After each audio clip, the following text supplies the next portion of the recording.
¿Cómo les va? Un gusto saludarlos nuevamente. Voy a hacer un último comentario relativo a la toma de protesta de Donald Trump como presidente de Estados Unidos para ver cuáles son los escenarios inmediatos que tiene México, habiendo ya dedicado dos cápsulas a estas cuestiones. Se tiene anunciado en estas vísperas que el primer día de su presidencia, Donald Trump eventualmente haría o tomaría las siguientes medidas. Terminar con el derecho de nacionalidad por nacimiento en Estados Unidos, perdonar a los participantes en lo que ocurrió el 6 de enero de hace 4 años, cuando fue la crisis de la toma del Capitolio, terminar la guerra de Ucrania, implementar tarifas, incrementar la extracción de petróleo, terminar con dar por concluidas las políticas de fronterizas del periodo de Biden, promover la industria automotriz con la marca Made in America, hecho en Estados Unidos, terminar con las prácticas de afirmación del género, todo lo que tiene que ver con la teoría del género, comenzar con un programa masivo de deportaciones, cancelar el mandato de los carros eléctricos y limitar la participación de personas transgénero en deportes femeninos. Esto es lo que circula en estos últimos días, y es un poco lo que hemos estado comentando en las intervenciones anteriores. Entonces, aquí lo que yo quiero es, sin desde luego ser exhaustivo, y desde luego desde mi modesto punto de vista, pues un poco redondear las cosas, puntualizar algunas cuestiones, detectar algunas claves de cara a lo que está por venir, porque pues hay que tomar en consideración que una cosa es todo lo que se plantea en campaña, y otra cosa es lo que se puede hacer una vez ya tomando las riendas de la administración, y en función de esto pues se tiene que plantear, por lo menos ya digo, claves que permitan dibujar escenarios, No es que traigo aquí no se trata de que yo traiga aquí todos los escenarios diseñados, sino que más bien lo que quiero señalar son algunas claves para ver qué es lo que puede hacer México y la presidenta Sheinbaum. Recapitular que el proyecto, digamos que vamos a redondear el proyecto de Donald Trump como el proyecto MAGA, Make America Great Again. Ellos mismos lo llaman así, el MAGA Movement, que yo me atrevería a decir que es, y esto es uno de los puntos importantes que yo quiero aquí, a donde quiero llegar, este proyecto MAGA creo que podríamos nosotros interpretarlo como un proyecto de regeneración nacional de Estados Unidos. Creo que así yo lo diría, así como, y esto es importante, porque nuestro movimiento tiene como plataforma electoral fundamental a un movimiento de regeneración nacional, Entonces creo que una de las, y esto he sido reiterativo con esto, yo creo que una de las aspectos importantes de todo esto es tratar de comprender qué es lo que está ocurriendo para, una vez habiendo hecho eso, ver qué posiciones vamos a tomar nosotros. Pero lo que no ayuda en nada es querer hacer de todo esto el resultado del delirio de un loco, digámoslo así, ¿verdad? El loco en cuestión sería Donald Trump, y el delirio sería pues todo lo que está haciendo. Yo creo que eso es lo que menos ayuda, sobre todo porque va a ser la persona que controla el gobierno durante los próximos 4 años. Entonces, en aras del rigor analítico y dialéctico, pues vamos a comprender qué es lo que está pasando. Entonces yo me atrevería a decir que el proyecto MAGA es un proyecto de regeneración nacional de Estados Unidos, lo cual ya plantea una primera cuestión, en el sentido de que aquí lo que tenemos que comprender es que la idea de la humanidad o del género humano como una totalidad unívoca es un mito. Lo que existen son estados nacionales, ¿verdad? Naciones políticas que se configuran a partir de las revoluciones atlánticas, del proceso. Las revoluciones atlánticas, recordémoslo una vez más, son las tres revoluciones fundamentales de la edad contemporánea: la revolución norteamericana, la francesa y las hispanoamericanas. Está el antecedente de la revolución inglesa del siglo XVII, pero el mundo contemporáneo, es decir, aquel en el que comienzan a tener lugar los procesos históricos, políticos, ideológicos, económicos que definen nuestro presente, arrancan con estas tres revoluciones. Entonces, aquí estamos ante un proceso de intento de regeneración nacional desde una nación política que resulta ser que es también el imperio de nuestro tiempo, tal vez un imperio en declive, si no es que ya al borde del colapso, pero un imperio a fin de cuentas. Esa es la primera cuestión. Este proyecto de regeneración nacional de Estados Unidos tendría los siguientes ejes fundamentales desde mi análisis. Por un lado, la dialéctica patriotismo soberanista contra globalismo, ¿verdad? Contra el globalismo, que eso también ya lo hemos reiterado.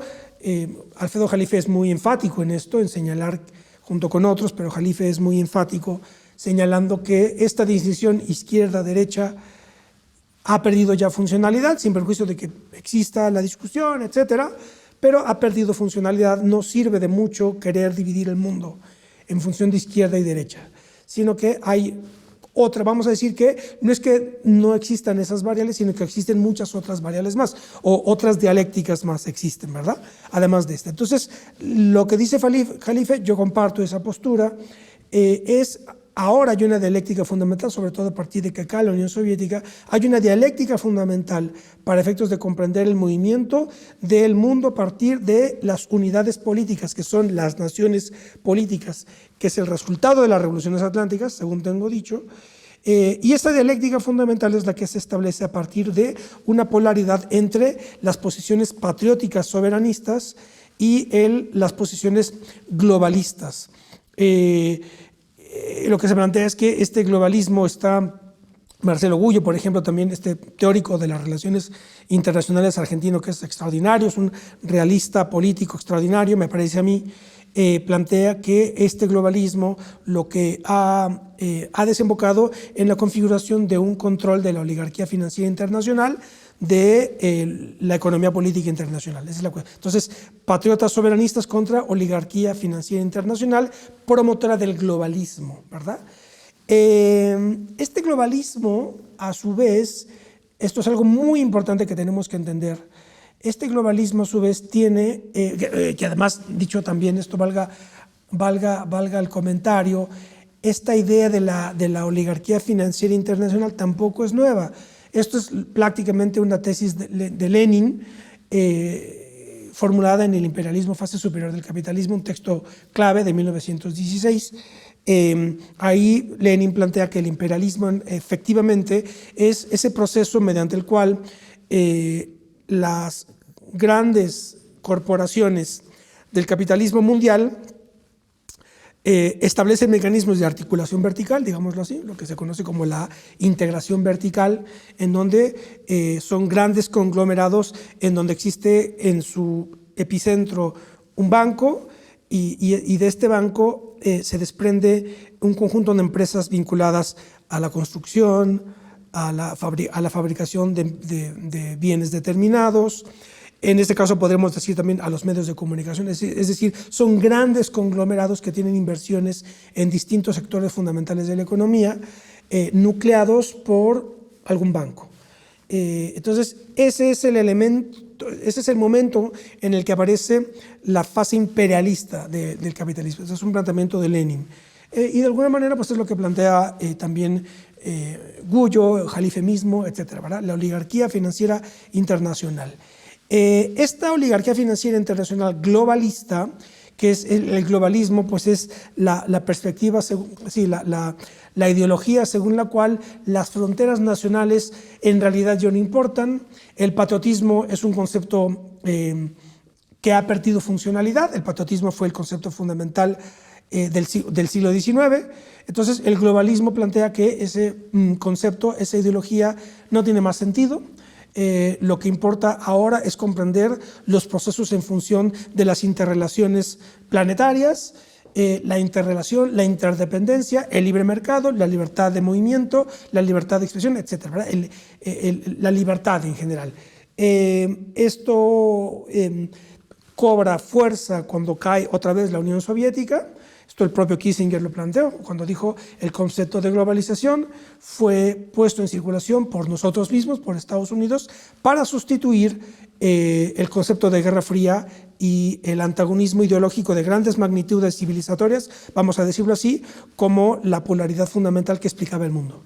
Ya una vez que cae la Unión Soviética como gran alternativa civilizatoria, pues ahora lo que hay es una gran globalización en donde lo importante es la cooperación, la interdependencia, la interconexión, etc. Las fronteras estatal-nacionales desaparecen, pierden funcionalidad, lo importante es la globalización. Entonces, el globalismo tiene dos, ¿no? El globalismo oligárquico financiero o imperialista, según Lenin, tiene dos brazos, ¿sí? Esto es fundamental entenderlo, dos brazos. Un brazo derecho, vamos a decirlo así, y otro izquierdo para jugar con la topología clásica de izquierda y derecha. Esos dos brazos son, por el lado derecho, digámoslo así, es el brazo del neoliberalismo, claramente señalado por nuestro movimiento, particularmente por el expresidente López Obrador, como el problema fundamental. El enemigo a vencer es el neoliberalismo, ¿no? Eso creo que más o menos lo tenemos todos claro.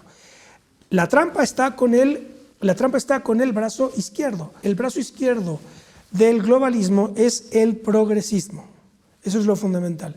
El progresismo es el correlato socialdemócrata del neoliberalismo. Por eso yo he sido enfático con el hecho de que el progresismo es la gran trampa en la que no puede incurrir la izquierda. El progresismo tal como se entiende hoy, ¿verdad?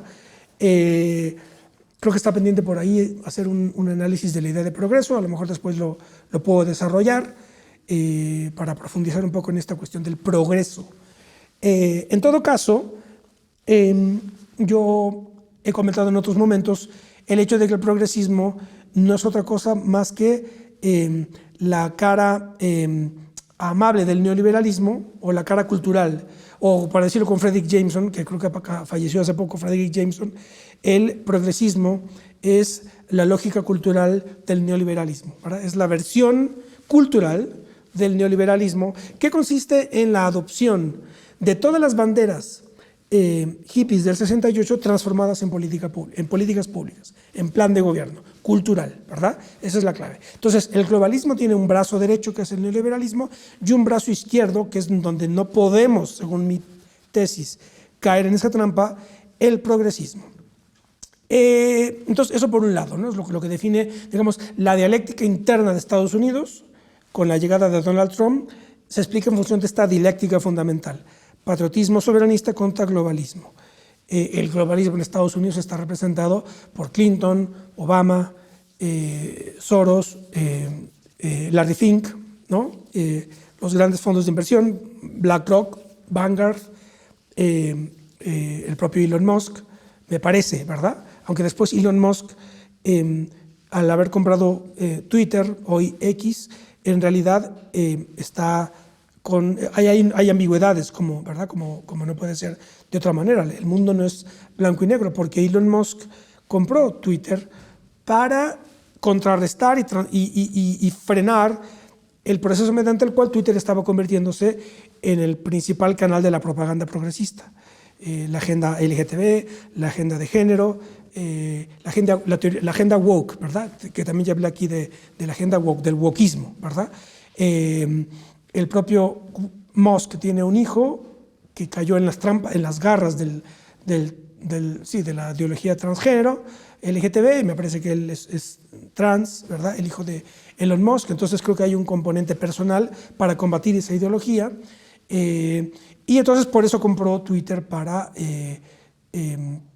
frenar esa tendencia, sin perjuicio de que, tal como también planteé hace varias semanas, Elon Musk también es un promotor de las fronteras abiertas, digámoslo así, por lo menos desde la perspectiva de la atracción de talentos en este caso tecnológicos, hacia Estados Unidos, que esto es lo que le valió la réplica crítica de Steve Bannon al decir que al defender el programa de visas especiales para que pudieran entrar a Estados Unidos personas de otros países con alta calificación, sobre todo en ingenierías y en ciencias y en ingenierías y en tecnología, ahí Steve Bannon dijo que esa es una postura globalista y que en realidad lo que buscaba Elon Musk es un tecno-neofeudalismo. Entonces, bueno, esa es una de las contradicciones en las que está, por ejemplo, alguien como Elon Musk. Por otro lado, además de esta dialéctica fundamental interna, está lo que también ya habíamos comentado, la geopolítica anti-China. Creo que el enfrentamiento imperial entre Estados Unidos y China es lo que va a determinar, lo que va a explicar, tal como ya ocurrió en su primer mandato, y como lo vimos también durante la administración Biden, el gran enemigo de Estados Unidos, en tanto que imperio contemporáneo, es China.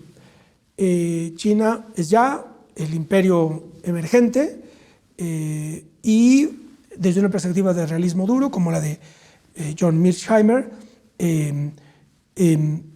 aquí lo que no podemos evitar que ocurra es el enfrentamiento de imperios, ¿verdad? Es lo que dice Mearsheimer. La historia universal se define en sus rasgos fundamentales a partir del enfrentamiento inevitable entre grandes imperios. Esto está explicado en un texto, sí, con un formato muy académico, como los norteamericanos, pero con un título bastante sugerente y hasta poético que se llama The Tragedy of Great Power Politics, la tragedia de la política de las grandes potencias. La tragedia de la política de las grandes potencias. Entonces él dice, la historia universal es en realidad una tragedia, porque entendiendo la tragedia como la imposibilidad o la inevitabilidad del conflicto. Y en este caso, la inevitabilidad del conflicto de las grandes potencias. Es inevitable que las grandes potencias colisionen, ¿verdad? Entonces, en este caso, la tragedia de nuestro tiempo, desde esta perspectiva de realismo geopolítico duro, será el enfrentamiento entre Estados Unidos y China. Y esto es lo que va a definir, creo yo, todos los movimientos que va a hacer Donald Trump. Por otro lado, además de esta geopolítica fundamental con China, está la geopolítica del Océano Ártico, que es lo que tiene que ver con, eso lo comenté la semana pasada, cuando ¿no? la extrañeza que produjo el hecho de que Estados Unidos la administración de Trump iban a estar interesados en adquirir Groenlandia, que forma parte del reino de Dinamarca, etcétera. Ya hay una controversia ahí muy interesante.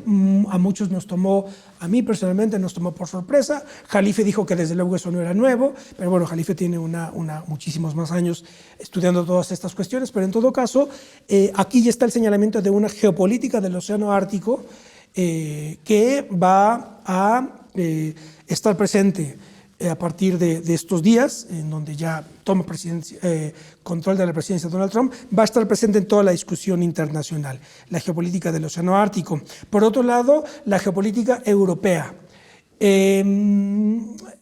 No ha sido tan enfático en toda la preparación de su llegada al poder, no ha sido tan enfático Donald Trump en cuanto a sus comentarios sobre Europa, no ha dicho demasiadas cosas, solamente la OTAN, ¿verdad? Es decir, él lo que ha dicho es que Estados Unidos va a dejar de ser el financiador de la OTAN y que si quieren protección militar, tienen que pagar, ¿no? Básicamente ese es el asunto.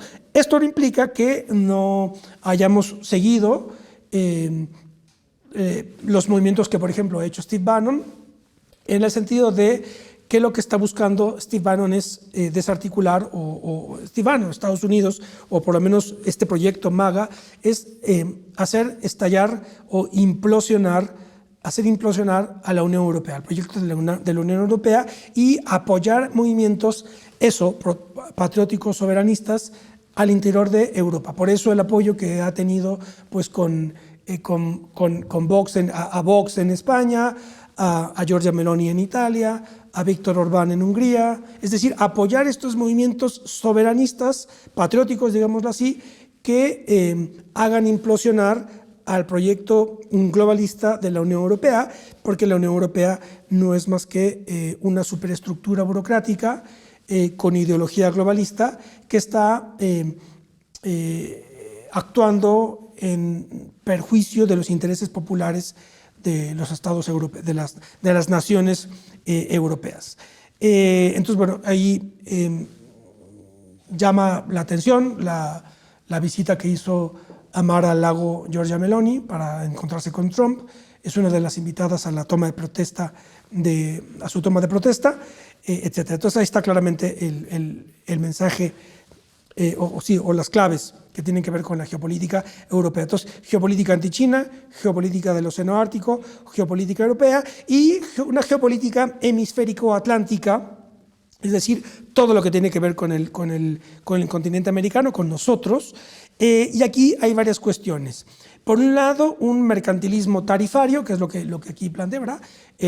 La utilización de las tarifas como un arma de guerra comercial, ¿no? Es lo que claramente va a adoptar Donald Trump. La idea de son variables, sí, instrumentos fundamentales del mercantilismo.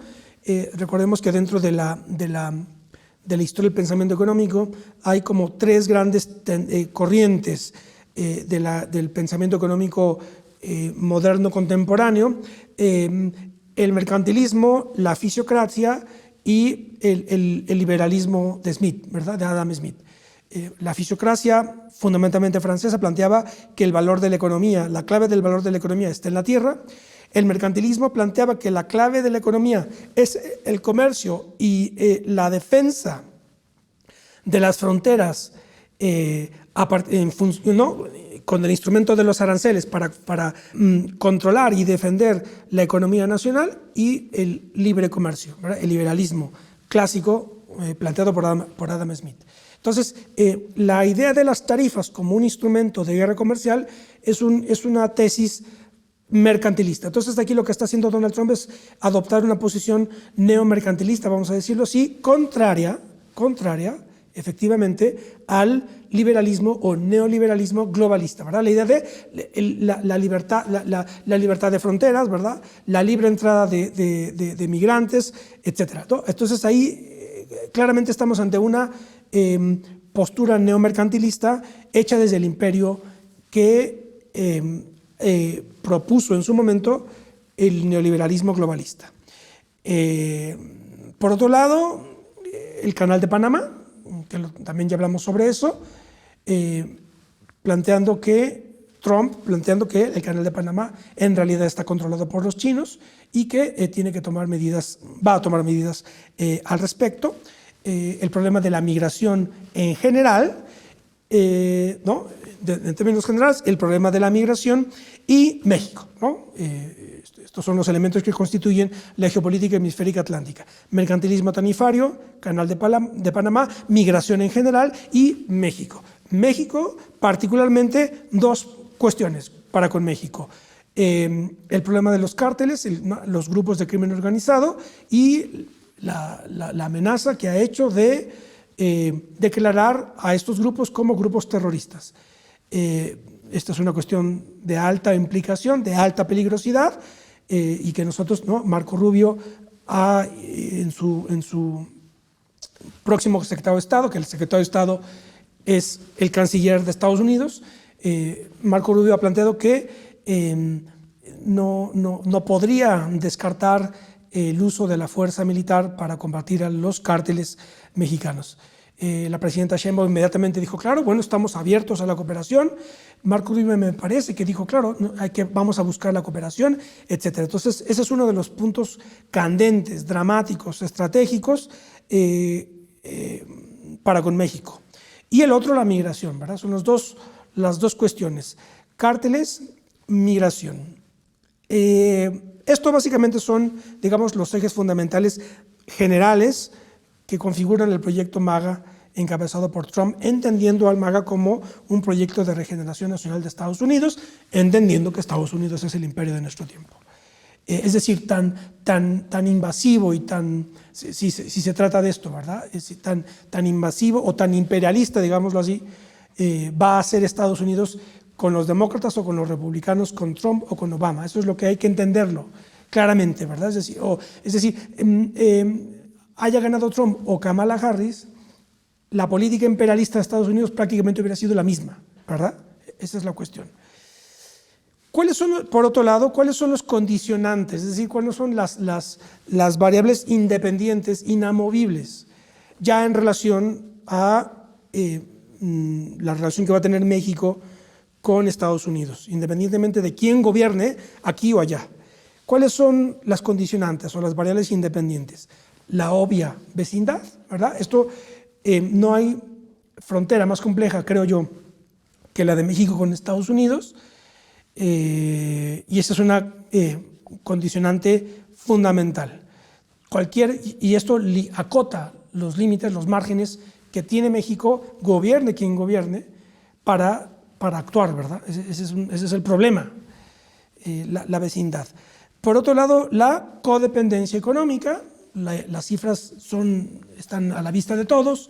La codependencia económica de la economía mexicana para con la de Estados Unidos, la dependencia también que tiene Estados Unidos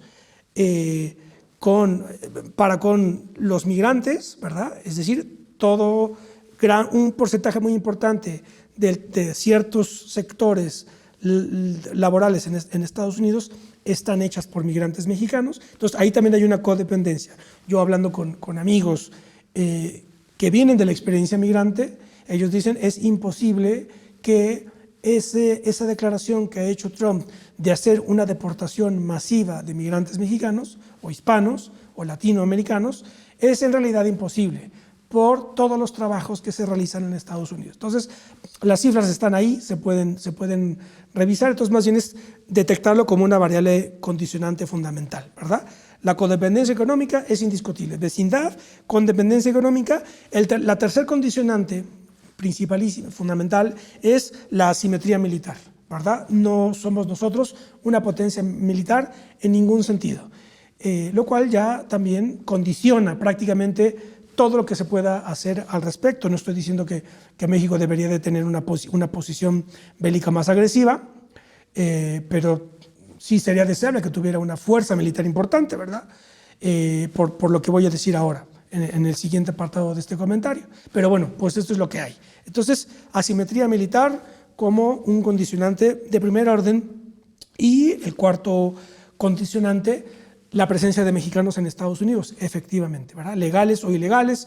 Steve Bannon dice, en realidad no hay, eso lo dice de una manera un poco provocadora, pero bueno, hay que escuchar lo que dice Steve Bannon porque tiene mucha influencia y tiene mucha lucidez en sus análisis. Otra cosa es que nos ataque, ¿verdad? Esa es la cuestión. Pero él dice, claro, al final de cuentas toda migración, sea legal o ilegal, afecta al mercado laboral de Estados Unidos porque en la dinámica capitalista, en la dinámica capitalista, pues todo migrante, legal o ilegal, va a hacer trabajos a menor costo que si lo hiciera un ciudadano norteamericano, y eso ocurre en cualquier parte del mundo. Entonces, esos son los cuatro condicionantes. ¿Cuáles son las premisas del análisis? Entonces ya dije cuál es el proyecto MAGA, sus líneas estratégicas fundamentales, cuáles son los condicionantes que tiene México: vecindad, codependencia económica, asimetría militar aplastante, desde luego, y la presencia de mexicanos en Estados Unidos. Esas cuatro condicionantes. ¿Cuáles son las premisas de acción que creo yo, modestamente, tiene México? Gobierne quien gobierne, digámoslo así. Desde luego esto no estando en el lugar desde el que les estoy hablando y militando en donde milito, pues esto yo lo pongo a disposición del movimiento, ¿verdad? Para que se tome en cuenta. Yo considero las tres siguientes premisas de acción, digámoslo así. Por un lado, la tesis fundamental de Spinoza, que le he mencionado en muchas otras ocasiones, que la hago, es prácticamente mi criterio de análisis político desde una perspectiva de realismo político duro, según la cual un Estado, para ser un Estado, tiene de dos: o inspira temor o inspira respeto. De lo contrario, deja de ser un Estado. Eso es una tesis de Spinoza, creo que la podemos adoptar como criterio de análisis político y criterio de acción estratégica política. O se inspira temor o se inspira respeto. Si no somos capaces de inspirar cualquiera de esas dos cosas, somos insignificantes. Esa es la cuestión, ¿verdad? Y aquí, por lo menos ese criterio sirve para ver, bueno, qué alternativas tenemos, ¿verdad? Temor, pues no podemos nosotros inspirar temor militar, pues no lo podemos inspirar, ¿verdad? Pero sí podemos inspirar respeto. Ahora, ¿qué es aquello que nos permite inspirar respeto? Bueno, pues ese es un ejercicio que se puede hacer. La otra premisa fundamental es la coexistencia, ¿verdad?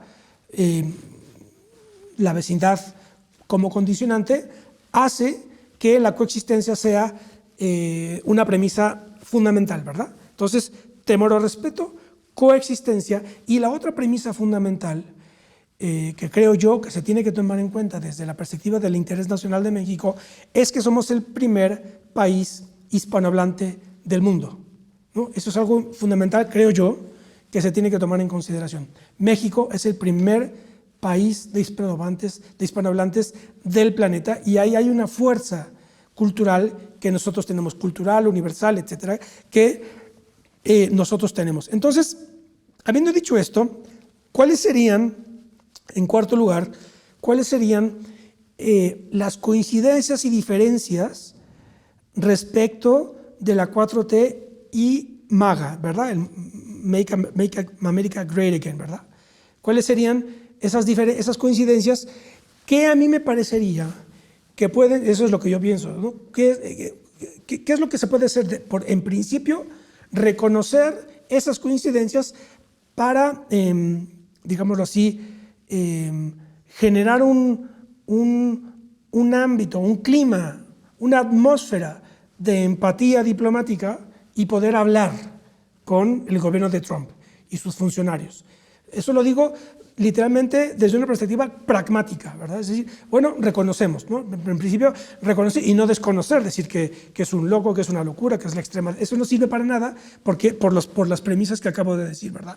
Coexistencia, tenemos que inspirar temor o respeto, y nosotros somos el principal país de la hispanidad, y eso del mundo en español, que supone una responsabilidad con el resto de las repúblicas hispanohablantes y de la propia España, ¿verdad? Que prácticamente ya es una magnitud despreciable desde una perspectiva universal, tal como también he dicho en otras ocasiones. Entonces, ¿cuáles serían las coincidencias que existen entre la 4T y el movimiento y el MAGA? Yo diría que los dos combaten al neoliberalismo globalismo, ¿verdad? Tal como ya lo dije. Esa sería una primera coincidencia que se puede decir, ¿no? Se puede plantear, sí, de acuerdo, sí, señor presidente Donald Trump, de acuerdo, nosotros coincidimos, estamos combatiendo los dos contra el neoliberalismo, porque el neoliberalismo es lo que ha hecho que se desmantelara el Estado mexicano y ha debilitado a la nación mexicana, etc. ¿Cuáles serían las medidas? Tal como también aquí yo le he comentado, las medidas en las que se puede detectar el hecho de que el neoliberalismo es uno de nuestros principales objetivos estratégicos. Como ya lo señalé, la desaparición de los órganos autónomos. No olvidemos que los órganos autónomos era prácticamente, podríamos decir que era la columna vertebral, invisible para muchos, del neoliberalismo. El neoliberalismo consistía en hacer del gobierno una entelequia burocrática indeseable e inútil, ¿verdad?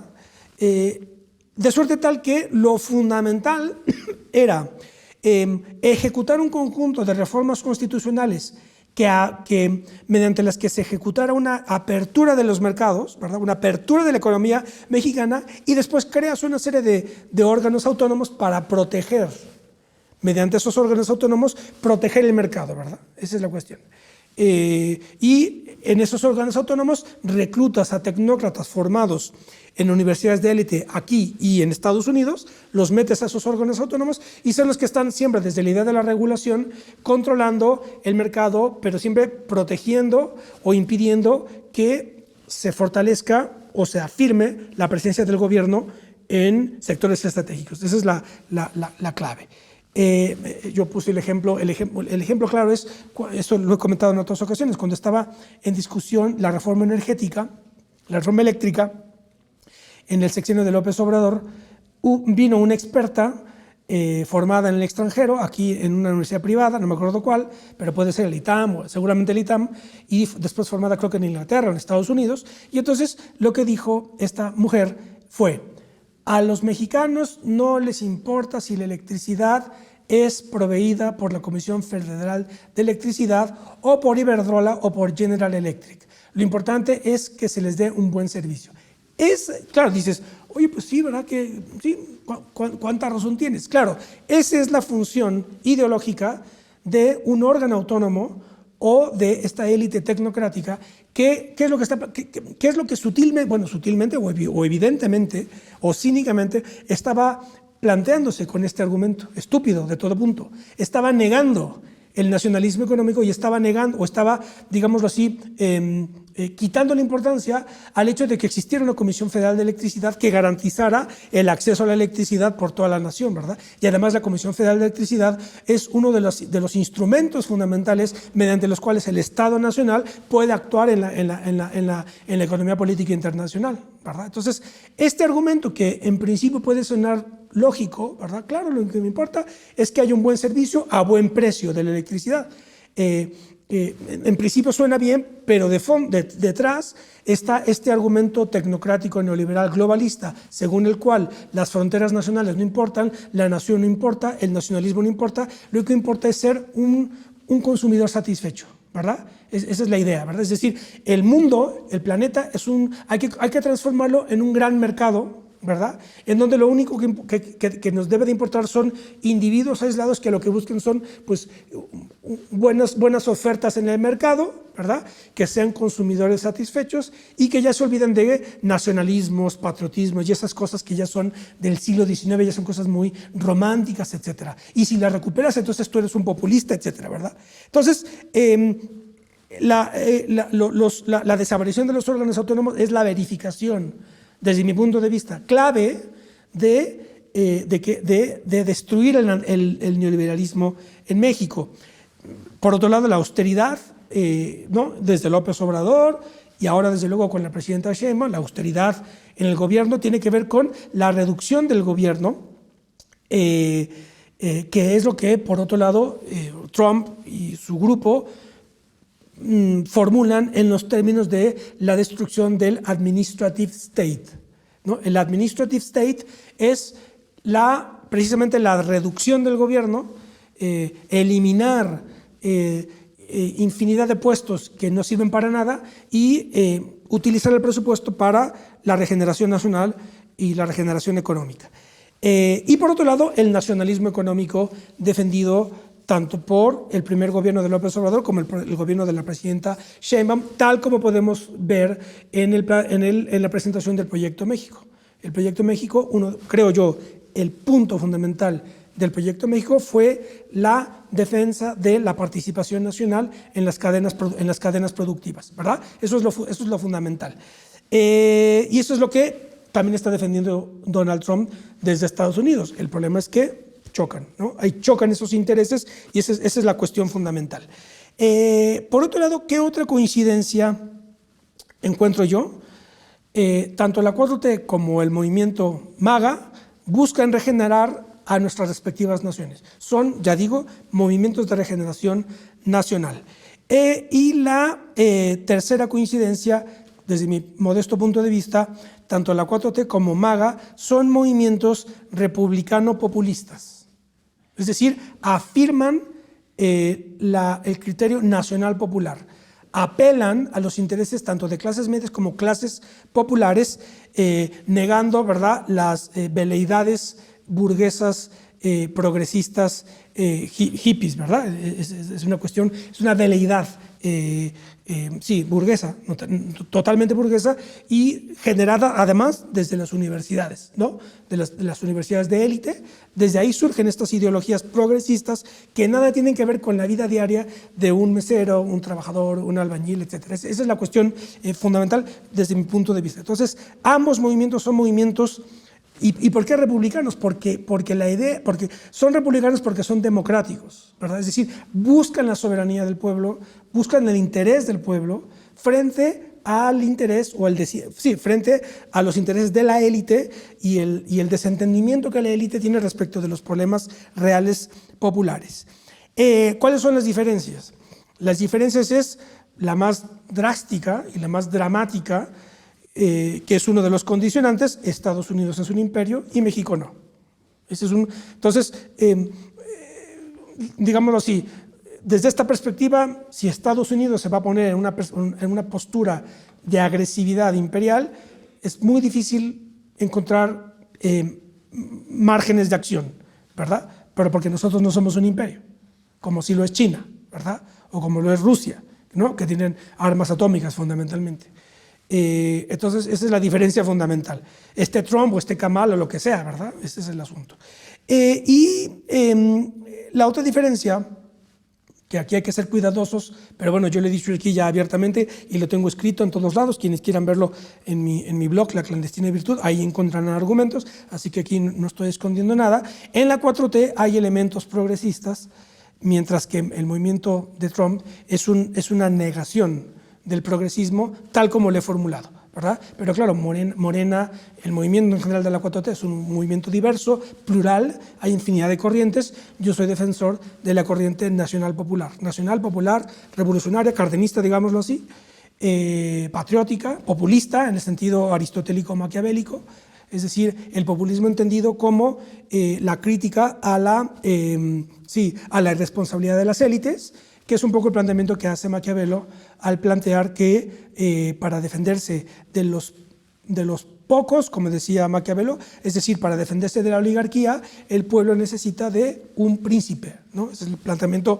fundamental del Príncipe de Maquiavelo. Y entonces esa es la interpretación que yo hago del populismo, que yo defiendo, ¿verdad? El populismo como una crítica a las élites, el populismo como antielitismo. Claro, habiendo dicho esto, pues las posibles acciones, pues esto ya es más difícil, requeriría un estudio mucho más pormenorizado, mucho más a fondo de las opciones estratégicas que tiene México, además de que tenemos que ver qué es lo que ocurre una vez que asuma Trump y su equipo la presidencia de Estados Unidos, ver qué es lo que efectivamente hace, qué es lo que no hace, etcétera. En definitiva, lo fundamental es, creo yo, lo que se tiene que promover es la unidad nacional, cerrar filas alrededor de la presidenta Sheinbaum. Los índices de aceptación que tiene la presidenta son altísimos. Esa es una oportunidad extraordinaria para lanzar un gran llamado a la unidad nacional. Creo que la presentación del Plan México y el hecho de que haya cerrado filas el empresariado mexicano es una señal extraordinaria para efectos de fortalecer y apuntalar la unidad nacional. También se está promoviendo, a partir del extraordinario trabajo que está haciendo el secretario de Economía, Ebrard, un movimiento estratégico muy interesante de diálogo con las inversionistas extranjeras, principalmente de Estados Unidos y de Canadá. Acaba de tener lugar en ambos casos los CEO Dialogues. Amazon, como sabemos, acaba de anunciar el hecho de que va a invertir en México, concretamente en el estado de Querétaro. Entonces creo que esas son otra serie de estrategias muy positivas que tienen que ver con un fortalecimiento de la relación con el empresariado mexicano, un mantenimiento del diálogo con la inversión extranjera, pero lo importante es, como tengo dicho, la cláusula en el Plan México, la cláusula que señala o que subraya la necesidad de fortalecer e incrementar la presencia de producción nacional en la cadena productiva en general, ¿verdad? En la economía mexicana tiene que haber una preponderancia y un fortalecimiento de la presencia de producción nacional, porque de esto dependerá la capacidad que pueda tener México para encarar tanto la administración de Donald Trump como en general la economía política internacional. Y por otro lado, pues hay que ver qué es lo que ocurre con el anuncio de la expulsión de migrantes ilegales de Estados Unidos. Ahí tiene que implementarse, ya está en marcha el programa de recepción de migrantes con una estrategia, protocolos de albergues fronterizos para recibir a los migrantes, y ahí pues eso es de momento la estrategia, sí, el movimiento, la operación que es imprescindible que se haga, y mantener la firmeza soberana respecto del combate a los cárteles de narcotráfico, y promover siempre la cooperación, estar de manera firme defendiendo la cooperación internacional con todo lo que tenga que ver con la acción contra los cárteles del narcotráfico, para lo cual yo creo, repito, vuelvo al punto primero, creo que lo que sirve es enviar señales en discurso, en acciones diplomáticas, enviar señales de que se comprende qué es lo que se quiere hacer desde Estados Unidos con la administración de Trump, encontrar coincidencias, y a partir de esas coincidencias, de esas afinidades, ¿verdad?, intentando dejar de lado las divergencias, apoyarse en las coincidencias, establecer un clima de entendimiento, y a partir de ahí poder negociar y buscar márgenes de acción y de negociación de cara a un periodo de gran dificultad que se anuncia, pero estoy seguro que el liderazgo de la presidenta Sheinbaum, tal como lo ha mostrado, estará a la altura de las circunstancias, y creo que el pueblo de México también va a estar a la altura de las circunstancias. No olvidemos que nosotros somos el principal país de habla hispana, y de alguna manera el mundo tiene los ojos puestos sobre nosotros, así que tenemos que actuar con firmeza y fortaleza, y de cara a las responsabilidades que tenemos en el mundo contemporáneo. Nos vemos la próxima.